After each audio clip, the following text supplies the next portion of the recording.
This time, the Minnesota Wild's gamble backfired. More after this on this edition of Locked On Golden Knights. Your Locked On Golden Knights, your daily podcast on the Vegas Golden Knights, part of the Locked On Podcast Network. Your team every day.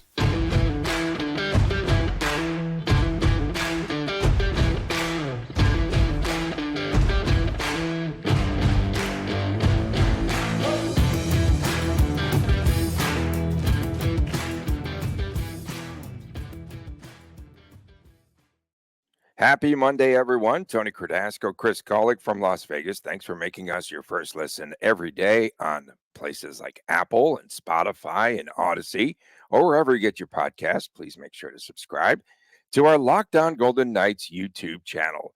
We are brought to you today by FanDuel. Go to FanDuel.com or go to Sleeper. Sleeper, FanDuel, Sleeper. Download the Sleeper app today and get up to $100 match on your first deposit. Promo code Locked On NHL. And that's our April Fool's joke of the day. Saturday was the VGK day in which they widened the gap in the Pacific and in the Western Conference. Chris, the Kings lose, St. Louis lost, and the Minnesota Wild are close to going fishing right now in the offseason at one or each of those 10,000 lakes. For a second time this season, the Wild pulling its goalie in overtime. It worked back on March the 10th when Matt Boldy scored against Nashville. They had the extra skater. We recall that. And then Saturday, it was a different result. 3 minutes into OT, Philip Gustafsson was pulled. Logan Thompson makes a nice save. William Lars Karlsson got it out to Jonathan Marchessault at the as the goldest of all nights, posted his 40th goal of the season. And now the Kings are just about ready to go fishing. And the thing about this was Minnesota could have cut the Kings' lead in the wild card down to just 6 points. But the gamble backfires, and the Wild pretty much are done. Yeah, I mean, the Wild, listen, it's the right gamble. I know there's some people questioning on Twitter if it should have happened or not, but 1 point's not going to help the Wild at this juncture. If the Wild would have won this game, they'd be at 81 points. Golden Knights would be at 88 points. So you'd have a 7-point gap right there. And then obviously the gap with the Kings would have only, like Tony said, been about 6 points. So took the chance. It was a fun story while it lasted, I guess, because they pulled it off against the Nashville Preds. And, Logan Thompson is so good in shootouts. I think that's something that's possibly being overlooked in this whole situation, as everyone is just torching the Wild coach today. It's just amazing. Like, it was the right move at the right time, 2 weeks ago against the Preds. It was amazing. And then all of a sudden now this guy's just getting blasted up there. So, good game, interesting game for a lot of different reasons. I'm sure we'll touch on all those in a few minutes. But end of the day, the Golden Knights get 2 points. And you didn't say his name right, Tony. It's Jonathan Money Marchessault. Jonathan Money Marchessault. Okay. You said he's going to take this hometown discount. We got to. I don't think so. I don't think so. No, I don't think he does. No. Absolutely the hometown not. discount comes in the state income tax. That's the hometown discount. He's not chopping anything else off. He's 7 to 8 and maybe 3 years right now. That's where I think the Golden Knights are a player at 3 times 7. Anything higher than that, I think it's Jonathan bye-bye Marchessault. Jack Eichel, let's get into this. The game is conduct. The 5-minute major for spearing Kirill Kaprizov. It was in retaliation of a Kaprizov trip on Eichel. Jack lost his cool. He lost his head. By the letter of the NHL law, by the rules, it was a spearing penalty. Get over it. Yeah. Spearing shall mean stabbing an opponent with the points of the stick blade, whether contact is made or not. Did Jack Eichel do that? Watch the replay, folks. Watch the replay. Okay, fine. Kaprizov cross-checked him. That got missed. Okay, fine. I don't care. Kaprizov embellished it a little bit and sold it to the referees. Sure, fine. I don't care. Eichel put himself in this spot for the refs to make this call.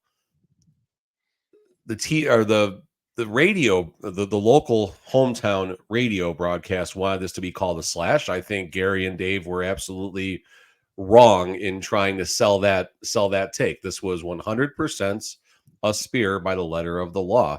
And why does Jack need to take that chance right there? Like you said, he lost his cool. He made a bad decision. Acknowledge it and move forward.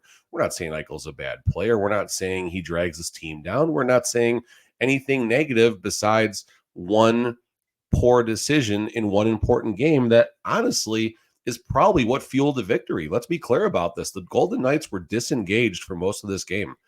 The Golden Knights this met the criteria of a trap game and was playing out like a trap game. Big emotional victory over the Jets on Thursday. Vancouver's coming on Tuesday. This is the game against the Wild is the game that didn't matter. It's the game that didn't matter. Call it what it is. It mattered, but it didn't matter as much in the heads of the Golden Knights. Once Eichel gets the game misconduct, now the Golden Knights are pissed off. Now the Golden Knights are engaged in the game. Now they're buttoning things up a little bit and playing a little bit better. Sure enough, the game gets tied. Sure enough, the game goes to overtime and good things happen. This is comparable to the Cody Eakin, not a major drama. That was a terrible call. Let's be clear about this. But why is Eakin firing a cross-check on Joe Pavelski when your team's got a 3-goal lead in an elimination game scenario? Bad decision. You leave yourself up to the interpretation of the rule book by the officials who got this call right. Watch the replay. I'm done. Absolutely. The biggest goal of the season, do you think, for Michael Amadio with 6:17 left in the game? What a play, though. Martinez to Stevenson, who finds Amadio going downhill, and that ties the game up in a contest in which VGK at that point I felt was pretty much outplayed. It was a really good game. It was up and down. VGK did make that late push, but talk about Amadio and that goal. Amadio just comes up big, and it's not always on the score sheet. Can't forget that Amadio has the pardon me. Amadio has the ability to play center, and he did a nice job when Stevenson was out of this lineup for a minute or two. Amadio can play on the wing. He can play on the top line. He can play on the third line. He can play on the fourth line. There is not a place in this lineup, besides defense or goaltender, but there is not a place in this Vegas Golden Knights lineup where Amadio cannot perform very well. Of course, that third line role is better, even possibly a fourth line role, depending on the depth and how Cassidy decides to build his day-to-day lineup. But Amadio's done great things all season. You don't necessarily see it on the score sheet, but looking at his stats from a year perspective, right now, Michael Amadio, why do we got to scroll so far down? There he is right there. 13 goals, 13 assists, 26 points. I feel like he's flirting with a career high as far as points go. But either way, like I said, another UFA. I mean, what's Amadio's number after this season? And does he wind up staying in Vegas? I don't know. I mean, I could see Amadio wanting to stay in Vegas just because the way things are going, and he probably can continue to build his value, especially if he takes like a bridge type of deal. Right now, Amadio is 1 point from tying his career high, which is 27 points, which happened last season. So there you go. Interesting. And VGK now winners of 7 of 8 points on the road, which is massive. The team is definitely finding ways to win. And VGK moves up to third, Chris, in the division, now with 90 quiet points, just 8 games remaining. And the Kings now are fading. They are 3 points back. They have that game in hand, but they're 2 games basically behind the VGK right now, or a game and, of course, an extra point there in the OT or what have you behind VGK. So the Golden Knights now making a late charge in the Pacific and in the Western Conference. Golden Knights are about to go on a run. End of story. The Golden Knights are about to It doesn't say must win. There's no must win on the slate today. There's no game tonight. That's why. Okay. There's no game tonight. Tomorrow. Pregame. It's supposed to be up there every day, dude. Okay. Maybe I screwed up. But the Golden Knights are about to go on a run right now. We've both been around this team for a long time in various different facets, but we've both been around this team for a very, very long time. And I think we both got a good pulse on the team. I definitely feel like I got a comfortable pulse on this team. And the Golden Knights, they're about to go on a run similar to how they ended last season. There's not as many games left, obviously, but 8 games left. I would not be surprised. Where the Golden Knights on right now? Is it they lost to the Preds, so technically it's only a 2-game winning streak, but winners of 1, 2, 3, 4, 5 of the last 6. You can keep on going farther back. But right now they're on a 2-game winning streak. I would not be surprised if the Golden Knights ended on maybe a 5-game winning streak. They beat Vancouver. They go on the road, beat Arizona. They beat Vancouver. They beat Edmonton. Maybe that game when they come back against the Wild is like a weird letdown game or something like that. But I feel like there's a winning streak coming. I feel like the Golden Knights have 8 games in Arizona, or 8 games left in the season in April. In Arizona. I feel like the Golden Knights, 1 game in Arizona. Yeah, it's kind of a nice little segue. That's there. like 8 games. Golden Knights are going to put up 12 more points in April, and they're going to finish with 102 points. That's the prediction right now. Coming up next, Logan Thompson sets a career best with his 22nd win on Saturday.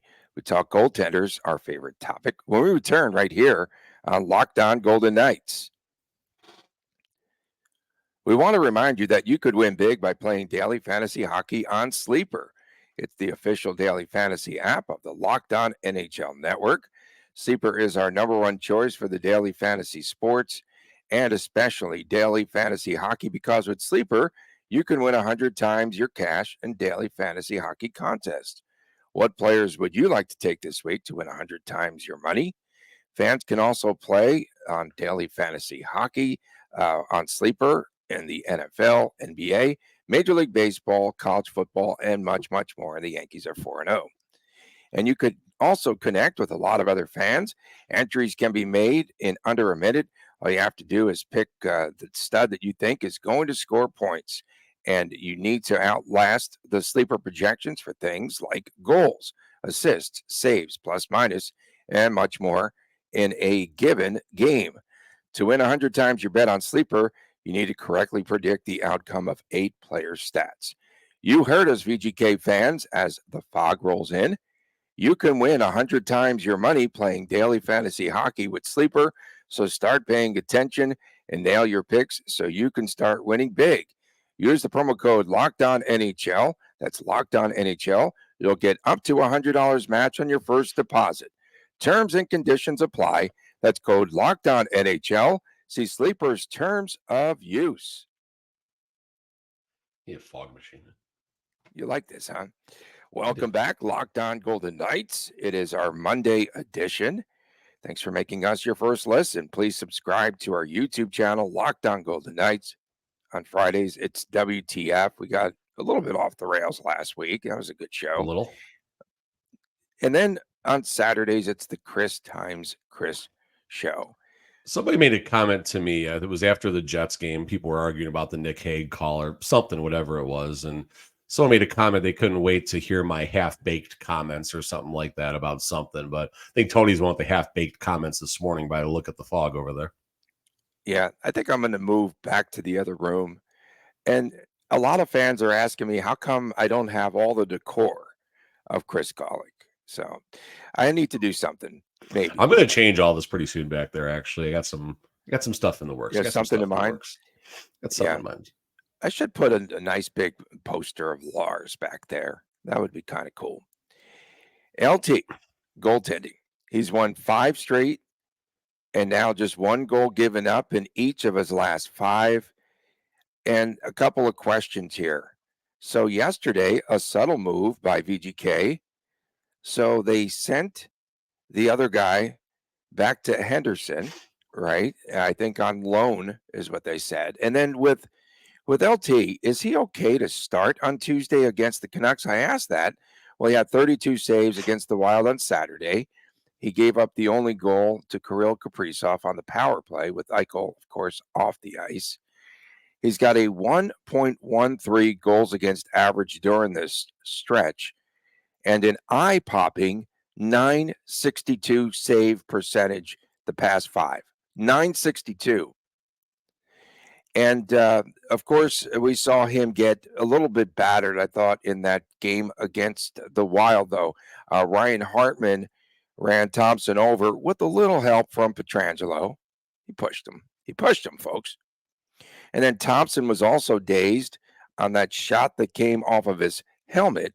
So I'm wondering, first of all, before we get into anything about Adin Hill as the fog is lifted, I'm just wondering if Thompson is all right to go in a start against the Canucks physically. It's a good question. And that was, I think, kind of the only really nervous thing I had about this road trip. Did it take too much of a toll on Logan? You got 9.62. I got 9.67. I don't know if we're factoring the relief effort against the Blue Jackets in there. Different parts, maybe. Different parts of the city. It's either way, it's 124 shots, 119 saves, 5 goals against.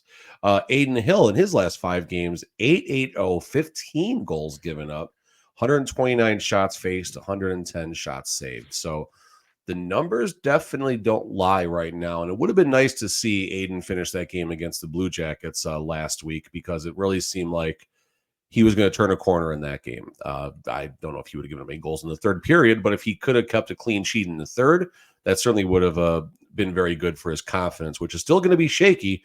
And it doesn't help what Logan Thompson is doing right now in Adin's mind. And I don't mean that in a bad way, but just competition, internal competition has a way of pushing each goaltenders. And Adin, all of a sudden, he's got something to. He's got much higher expectations all of a sudden. But you mentioned the subtle move with Patera being sent back down. Could be a paper transaction. That could just simply be send him down for a day, send him back up on Tuesday. So let's not look too far into this, but we're here to speculate. So we're going to look too far into this. What happens if Adin Hill is ready to go on Tuesday? Should he back up or should he start? Given the fact that I asked myself that same question. Given the fact that the Golden Knights, they got 2 calendar days off between the Wild and the Vancouver game, I think that helps Logan Thompson. Given the fact that the next game isn't until Friday in Arizona, I think that certainly helps Logan's situation as well. And let's face it, I mean, you got Vancouver, you got Arizona, you got Vancouver. 2 of the next 3 games against Vancouver. Don't look now, but the Golden Knights can possibly shrink this to a 6-point gap if they sweep these games against Vancouver. I just predicted that's what's going to happen. I'd rather see Logan Thompson in that for both of those games. So you could go Logan on Tuesday. You can go Adin on Friday. You can come right back with Logan on Monday against Vancouver the following Monday. And then you got maybe you roll Adin against Edmonton on the following Wednesday. Like, this is a good problem to have, and we'll see exactly how it plays out. But feels like it's Logan's net right now. But I wouldn't lock that in if Adin's healthy coming up this week either. The one thing that we have learned about Cassidy and Sean Burke is that they ride the goaltenders hard. They really do. 22 wins now for Logan Thompson. What was your projection? Did you have a win total? I know you were talking about the career number of starts was something, of course, we talked about all off season and into this season and how it could affect Logan Thompson. But 22 wins now, career high. And I think he's got something to prove after the fans really jumped on him earlier this season. As much as I don't want to click on my old articles, I might have to see exactly what some of the things were that I said over the summer. I don't want to do that. But I did say Logan Thompson was going to have more starts than Adin Hill. I know 1,000% I said that. I know. I felt Logan Thompson would be the better goaltender at the end of the season. And technically right now, Adin does have a 3/1,000th of an edge. I think I got that right. My math is coming back. 914 save percentage for Adin, 911 for Logan, 22-12-5 for Logan, Adin 18-10-2. One is a 2.63, one is a 2.62 goals against. So listen, both goalies have had pockets of amazing play over the course of the season. Adin, of course, I mean, I think up until January when Adin got back into the fold, I was calling the best goalie in the league from a statistical perspective. And of course, that has changed dramatically. And all of a sudden, Logan Thompson is probably the best goaltender in the NHL over the last, 2 to 3 week span. So goaltender drama is always a fun thing. And the one thing I do wonder about is if both goalies are healthy, if both goalies are playing well, could this be a problem for the Golden Knights figuring out who starts on a game by game basis coming into the playoffs? And that's a concern. You look at Boston with Swayman and Ullmark, and they lost in 7 games to the Florida Panthers last season. So could that wind up being a deterrent? Could that be an issue? I don't know, but you started the question. We know the goaltender, it's a tough position to play under Bruce Cassidy and under Sean Burke. I've heard some internal stories about Burke just riding these goalies very hard, and it's just how he coaches, and it is what it is. And the Golden Knights have a Stanley Cup to show for it, so he knows what he's doing. I'm not saying he's doing a bad job by any means like that, but goaltenders also respond different to that. Logan Thompson's had a roller coaster type of a season, and right now he's on the right side of the hill, I guess. Right side of the Adin Hill. That's kind of weird. Right now, Logan Thompson is enjoying the roller coaster ride, but are we about to get into a bunch of quirky loops like the roller coaster at New York, or is it going to be a little more of a smooth and steady ride like Speed used to be at Sahara? There we go, bringing out the roller coaster Old comparisons. school. But by all means, avoid Desperado and Prim. That one will. If you have back problems, I guess you can save money by driving down to Prim and riding Desperado. I don't think is that working? Is that working anymore? But I don't think I'm so. just pretending it's working. It's better than a trip to the chiropractor. It'll crack you up. It will crack you up. I will meet you at the NASCAR Cafe. VGK is 5-0-1. Blackjack. Let's go play some dollar blackjack. Let's go. VGK 5-0-1 in its last 6. Bruce Cassidy is making all the right moves right now. As we discuss that topic next, right here on Locked On Golden Knights. The sports calendar is loaded, and FanDuel is making it even more exciting to get into the action right now because new customers at this moment can get $200 in bonus bets with winning a $5 bet. That's $200 that you can use to bet on the tournament, Major League Baseball, NBA, NHL, and so much more. Visit FanDuel.com/lockedon and make it your first bet to win big. FanDuel, America's #1 sportsbook. Welcome back on Locked On Golden Knights. Tony Cardasco and Chris Golick from Las Vegas. We appreciate you making us your first listen each and every day. Thank you so much. Of course, subscribe to the YouTube channel, which is Locked On Golden Knights. Any April Fool's pranks? I was going to come on here saying I was going to leave the podcast if Lars William Karlsson scores one more goal. But that's not even a good prank. That wasn't a good one. Have you ever pranked anyone on April Fool's? Might have been a wish come true for some fans, though. The fans would have enjoyed that. How about the conjoining twins teaming up there for the game-winning empty netter? 40 goals now. Will he get to 44? That is the big question that looms. You know, we were talking about goaltenders, right, Chris? We have to make sure for VGK, we have to make certain now that they play the goaltenders the right way, because we pointed out last week that there will just be a one-day gap between the end of the season. Of course, everything's rigged, and they play the Ducks, who are just falling apart. Just a one-day gap between the end of the season, and then you go right into the playoffs. So this is really important. Still be a 2-day gap depending on how the NHL schedules it, but it just depends on which side. Oh yeah, that's true. No, you're right. It's rigged. It's rigged. They said the playoffs start, I think, 2 days after the season ends, but for VGK, they'll get another week off there. Is there a holiday? They'll start as early as Saturday, as late as Monday, Tony. They have to give them. They have to give them any holiday off. So if they're celebrating somebody's birthday, I don't know, whatever it might be. Memorial Day is the next one, I think, right? Or like Labor Day in May. Okay.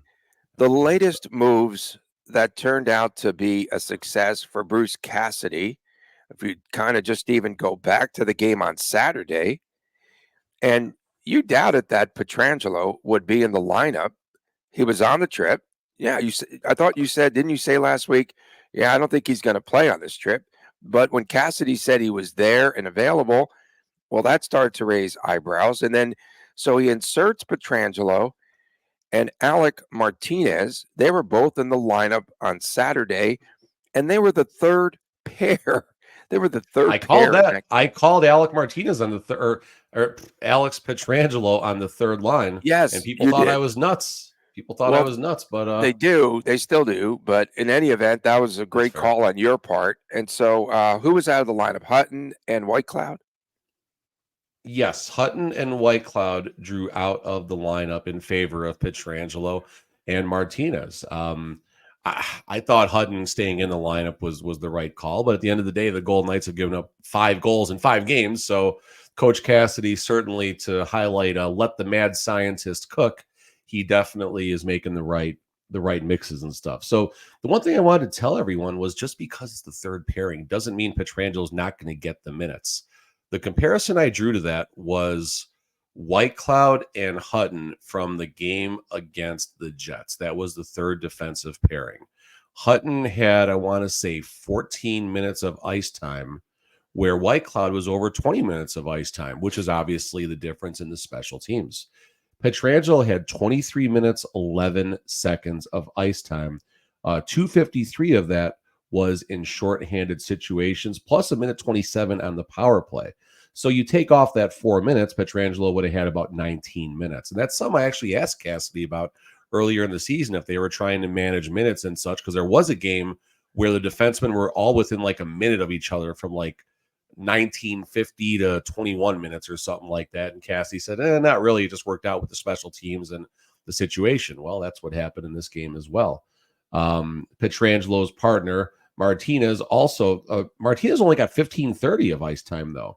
So maybe a little load management happening right there. But in any event, it's very interesting to see how Coach Cassidy, whether it's the forwards or the defense or even the goaltenders right now, he's spinning the dials the right way. And, it really seems like it's all starting to come together. And all of a sudden, all the NHL is like, here come the Golden Knights again. And you got that clown on TNT, Biz or whatever they call him, that fool just making his cap circumcision comments and everything again, and he's annoying. And it's nice seeing the villains rise up at the right time, and I hope they, in the words of a good old Lou Brown from Major League, I hope they give the media a nice big poop burger.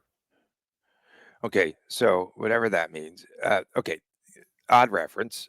Another odd reference.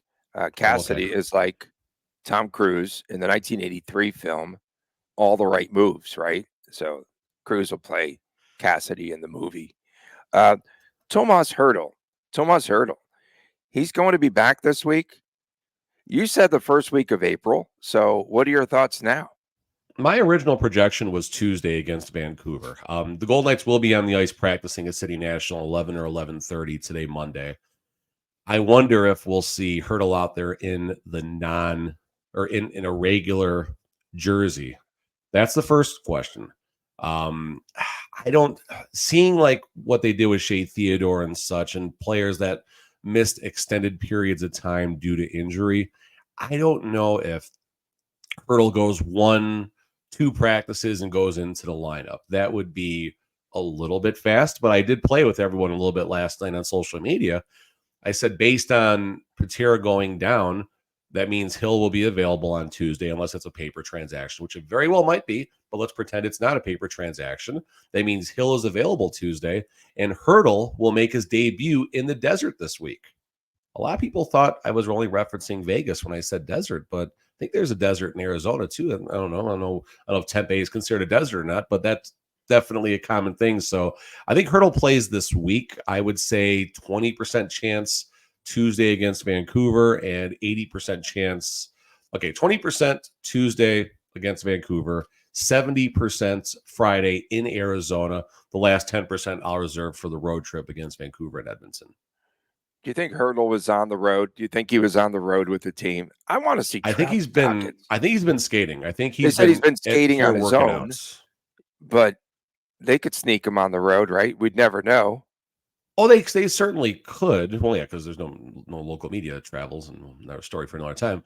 But I really think he's staying back with people that work the Golden Knights, the trainers that stay back and such, and that don't travel with the team to help players get back. I got to think him. And also, he's probably been out there, Will Carrier and stuff like that, getting the work in and stuff. So we'll see. Yeah. Some of the other moves that you've been impressed by with Cassidy, as far as him making all the right moves of late? I really go back to the game against the New Jersey Devils a couple Sundays ago, where he switched 2 of 3 of the D pairings and all 4 of the forward lines, and he got a spark. He got the spark, and he came back with that same combination the following game against the Tampa Bay Lightning. Didn't work out that game, but so be it. But now the Golden Knights since then are on a 1, 2, 3, 4 game, won 5 of the last 4 2-game winning streak. So Cassidy's got the right pulse on this team, and this is something that I've highlighted as well. When the Golden Knights lost a playoff game last year, their record coming back, I think they lost back-to-back games to the Dallas Stars, but in all the other situations, they won. So they were basically, 3-1 after facing a loss in the playoffs last season. And I think that's really important to highlight because Cassidy, his in-game adjustments, I love his quote about staying in the moment and making those moves, whether it's moving William Karlsson to the wing and finds a way to get a goal early in the season, or moving Nick Waugh around, putting Nick Waugh on the line with Jack Eichel when things seem to not be going, or not with Eichel, I'm sorry, with Barbashev and Marchessault, and moving Eichel down. Like, Coach Cassidy's not afraid, and I think that's really important. I think that's mic drop. think that's the difference. Mic drop, literally. I think that's the difference if the Golden Knights and the Dallas Stars face off. Pete DeBoer, who is happy losing games by a goal and going to that podium smiling like, oh, we were right there, we'll get it the next game and all that. I really think that's the difference between a Cassidy and a Pete DeBoer. Okay, don't forget, coming up tomorrow, we will have a preview of a must-win. You like that? I dropped that in there. Of a must-win game between VGK and Vancouver. Of course, don't forget Friday's WTF, What the Fridays. Saturdays are reserved for the YouTube exclusive. That's Chris and Chris Jr. We had a good one. Over 500 views on Saturday. That was a good show. Yeah, he's about to replace me, that kid. We appreciate you tuning in. It's not an excuse. It's a circumstance, Tony. It is a circumstance. We appreciate everyone tuning in. Thanks to everyone that came out yesterday to the fun and all those games that we had out there on the tilt yard of the Dollar Loan Center, which today could be an April Fool's prank of sorts by changing the name of that building there in Henderson. Keep you abreast on that. We'll see you again tomorrow right here as the voice is given out. The fog is gone, though. It's dissipated. We appreciate you tuning in. That's why the voice, you've been breathing too much of it in. From my man, Chris Garlick, I'm Tony Cardasco from Las Vegas. We'll see you tomorrow right here on Lockdown Golden Knights. Take care.